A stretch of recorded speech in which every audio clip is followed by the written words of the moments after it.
하나님 말씀 창세기 3장 14절 15절 한 목소리로 같이 읽도록 하겠습니다.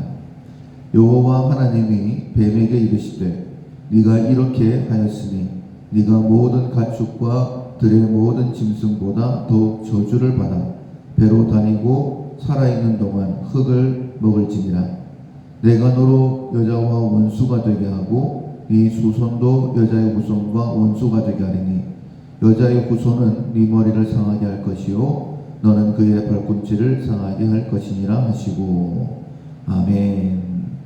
사랑 그리고 희생이라는 제목으로 함께 은혜를 나누겠습니다. 12월은 성탄의 계절입니다. 예수님께서 우리를 구원하시기 위해 이 땅에 오신 계절이죠.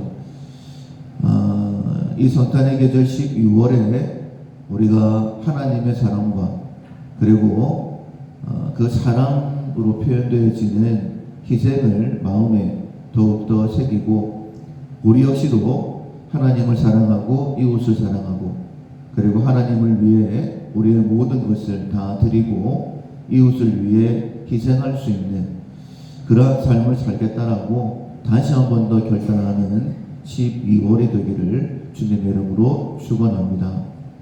하나님의 사랑은 천지 만물에 새겨져 있다라고 그렇게 말씀하시죠. 하나님을 알만한 것을 천지 만물에 새기시고 우리의 마음에 또한 알게 하셨다라고 말씀하셨는데, 하나님을 안다라는 것 그 자체가 하나님께서 우리를 얼마나 사랑하셨는가 하는 것을 알게 하신 것이다 라고 말씀드릴 수 있습니다. 하나님께서 천지 만물을 하나하나 꼼꼼하게 창조하셨죠.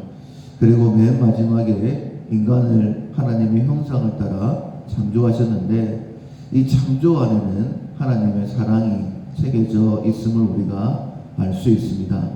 우리가 살아가는데 전혀 부족함이 없도록 모든 것을 다 준비해 놓으셨죠.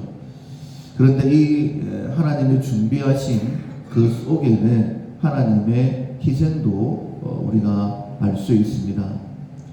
마치 아기가 엄마의 뱃속에 착상이 되어지면 착상되기에 그리고 자라기에 10달 동안 자라기에 가장 좋은 환경을 먼저는 하나님께서 우리의 어머니 속에 넣어주셨죠. 그리고 거기서 잘 자라고 완벽한 인간의 모습을 갖추고 난 다음에 이제 태어나게 되어지면 부모님의 희생을 따라서 자녀들은 자라게 됩니다. 모든 것들을 다 준비해 놓죠. 아기 옷부터 해서 기저귀, 분유, 이 모든 것들을 또 준비했지만은 부족한 것이 있으면 아기에게 부족함이 없도록 다 준비하는 것이 부모님의 사랑 아니겠습니까? 하나님은 모든 것을 아시는 분이시기 때문에 그런 부족함이 없는 분이시죠. 인간을 창조할 때부터 모든 것들을 다 준비하시고 부족함이 없도록 채워 놓으셨는데 그 안에서 하나님의 사랑을 발견할 수 있습니다. 그러나 천지 만물을 창조한 것보다 우리가 눈에 보이는 그것들을 보면서 하나님의 사랑을 아는 것보다 더 크게 알 수 있는 것은 우리가 죄를 지었을 때에 우리를 찾아오신 그 모습을 통하여 우리를 향한 하나님의 사랑을 알 수가 있습니다. 창세기 3장에는 하나님께서 아담과 하와에게 선악을 알게 하는 나무의 실과를 먹지 말라 라고 말씀하셨는데, 그러면 정녕 죽게 된다, 반드시 죽게 된다라고 말씀하셨는데, 그럼에도 불구하고 선악을 알게 하는 나무의 실과를 따먹었죠. 하나님의 말씀을 듣지 않았습니다. 그렇다라고 한다면 오늘 본문에 하나님께서 뱀을 저주하셨던 것처럼 인간은 저주받아 마땅합니다. 뱀도 피조물이거든요. 우리 또한 피조물입니다. 그렇다라고 한다면 동일하게 저주받아 마땅한데 하나님께서는 오히려 인간을 찾아오십니다. 이 찾아오심 자체가 엄청난 사랑이다 라고 말씀드릴 수 있어요. 왜냐하면 거기에는 희생이 따르기 때문입니다. 천지 만물을 창조하신 그 창조물 속에도 하나님의 사랑이 있지만은 희생은 없어요. 그러나 인간을 찾아오심 자체는 죄의 용서가 자신의 희생이 포함되어져 있기 때문에 그것은 더 큰 사랑이다 라고 말씀드릴 수 있습니다. 4명의 친구가 한 중풍병자를 메고 예수님께 왔을 때에 예수님께서 말씀하십니다. 소자야 안심하라, 네 죄 사함을 받았느니라. 그때 많은 사람이 웅성거립니다. 저가 위기에 죄를 사하는가. 그때 예수님께서 그들의 생각을 아시고 말씀을 하십니다. 이 소자에게 네 죄 사함을 받았다라고 말하는 것과 그리고 침상을 들고 가라고 하는 것 중에 무엇이 크겠는가?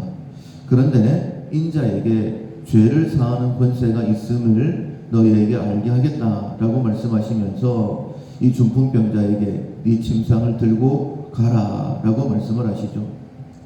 더 큰 것이 무엇이냐면 죄를 사해 주시는 것입니다. 왜냐하면 침상을 들고 가는 것, 병을 낫게 하는 것은 그냥 예수님께서 하나님의 권능으로 하시면 되는 거예요. 그러나 우리가 알고 있는 것처럼 죄를 사하는 것은 예수님의 십자가가 전제되어져 있기 때문에 더욱더 큰 희생, 더욱더 큰 사랑이다. 죄를 사하는 권세라고 말씀하셨는데 이 죄를 사하는 것은, 이 권세는 어디에서 나오느냐? 희생에서 나오는 것이다 라고 말씀드릴 수 있어요.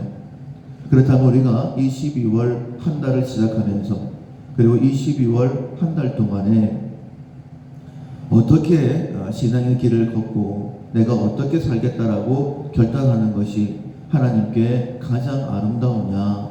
그것은 하나님께서 우리를 사랑하셔서 아들을 보내신 그 사랑, 그 희생, 그리고 예수님께서 우리의 죄를 용서하시기 위하여 십자가에 달려 돌아가신 그 사랑, 그 희생을 마음에 새기고 저도 교회를 위해서, 저도 하나님 사랑하신 이웃을 위해서 사랑하며 희생하겠습니다 라는 그런 믿음의 결단을 가지고 살아가는 것이 하나님께서 가장 기뻐하시는 일이라 믿습니다. 그러나 실상 우리의 삶을 보면 그렇지 않습니다. 말로는 하나님을 사랑한다, 이웃을 사랑한다라고 하지만은 하나님을 향한 희생, 이웃을 향한 희생, 그것을 주저하게 되어지죠. 하나님께서는 아들을 이 땅에 보내시면서까지 예수님께서는 자신의 생명을 십자가에 내어주시기까지 우리를 사랑하고 희생하셨는데 우리는 그 사랑, 희생을 안다라고 하면서 그것을 외면할 때가 많이 있죠. 이런 복음 전가가 있지 않습니까? 얼마나 아프실까 하나님의 마음은. 우리를 위하여 독생자를 주셨을 때 얼마나 아프실까 예수님의 마음은. 우리가 그 사랑을 외면하고 거부할 때, 부인할 때 라는 그런 복음 전가가 있습니다. 이번에 성지순례 갔을 때에 가장 마음 아팠던 것 중에 한 가지가 예수님께서 태어나신 곳이라고 해서, 예수님께서 사역하신 곳이라고 해서 우리가 성지를 하고 그 예수님의 발잔치를 보기 위해서 그곳에 갔었었죠. 그런데 그곳에 예수 믿는 사람은 없었습니다. 유대인들은 예수님을 거부했죠. 그곳에 살고 있는 아랍인들은 예수님을 이용하고 있었습니다. 장사할 뿐만 아니라 매 시간 하루에 5번씩 알라에게 기도하라는 기도의 음악이 흘러 퍼지는 그 기도를 하면서도 성지순례객들에게 장사하고 돈을 벌기 위하여 활용이 되어 있는 그들의 모습을 보면서 얼마나 하나님의 마음이 아프실까라는 그런 생각을 했습니다. 그런데 비단 이스라엘만 그럴까요? 우리나라 역시 마찬가지고 역시 우리의 삶도 마찬가지입니다.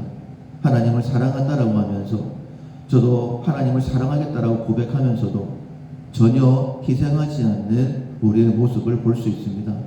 자기의 욕심을 따라서, 자기의 생각을 따라서 결단하고 행하는 안타까운 모습. 비록 하나님께서 이 땅을 보실 때 그 마음이 아프시다 할지라도 하나님을 믿는 우리들입니다. 12월을 시작하면서 하나님의 마음을 더욱더 알고 하나님을 기쁘시게 해드리겠다라고 결단하며 나온 우리들입니다. 하나님의 사랑 그 희생을 알고 우리 역시도 모든 것을 다해 교회를 섬기겠습니다.